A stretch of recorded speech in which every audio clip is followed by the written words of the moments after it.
കായിക ലോകത്ത് ഏറ്റവും ആവേശഭരിതവും കാത്തിരിപ്പുമുള്ള പോരാട്ടങ്ങളിൽ ഒന്നാണ് ഇന്ത്യ പാകിസ്ഥാൻ ക്രിക്കറ്റ് മത്സരം.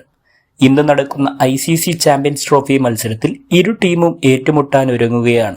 അതേസമയം 2017 ചാമ്പ്യൻസ് ട്രോഫി ഫൈനലിൽ ഏറ്റ തോൽവിക്ക് പ്രതികാരം തീർക്കുകയായിരിക്കും ഇന്ത്യയുടെ ലക്ഷ്യം. എന്നാൽ ഇന്നത്തെ മത്സരത്തിൽ പാകിസ്ഥാൻ വിജയം കരസ്ഥമാക്കാനാവും ശ്രമിക്കുക. കാരണം ഇന്നത്തെ മത്സരത്തിന്റെ ഫലത്തെ അടിസ്ഥാനമാക്കിയായിരിക്കും പാകിസ്ഥാന്റെ സെമി സാധ്യതകൾ. ക്യാപ്റ്റൻ രോഹിത് ശർമ്മയാണ് ഇന്ത്യയെ മുന്നിൽ നിന്ന് നയിക്കുന്നത്. അതുപോലെ തന്നെ വിരാട് കോഹ്ലിയുടെയും ഉജ്ജ്വല ഫോമിൽ കളിക്കുന്ന ശുഭ്മാൻ ഗില്ലിന്റെയും ബാറ്റിംഗ് ഇന്ത്യക്ക് ശക്തിയേകും. ബൌളിംഗിൽ ഇന്ത്യൻ പേസർ മുഹമ്മദ് ഷമിയുടെ പ്രകടനമായിരിക്കും ഇന്നത്തെ മത്സരത്തിൽ ഇന്ത്യയുടെ വിജയ സാധ്യതകൾ നിർണ്ണയിക്കുക. അതേസമയം ക്യാപ്റ്റൻ രോഹിത് ശർമ്മ പാകിസ്ഥാൻ പേസർ ഷഹീൻ അഫ്രീദിയെ എങ്ങനെ നേരിടും എന്ന് ആരാധകർ ഉറ്റുനോക്കുന്നു. അതുപോലെ തന്നെ പാകിസ്ഥാൻ ബാറ്ററായ ബാബർ അസമിനെ ആദ്യ ഓവറുകളിൽ തന്നെ ഷമിക്ക് പുറത്താക്കാൻ സാധിച്ചാൽ ഇന്ത്യക്ക് ഇന്നത്തെ മത്സരത്തിൽ വിജയം എളുപ്പമാക്കാനാകും.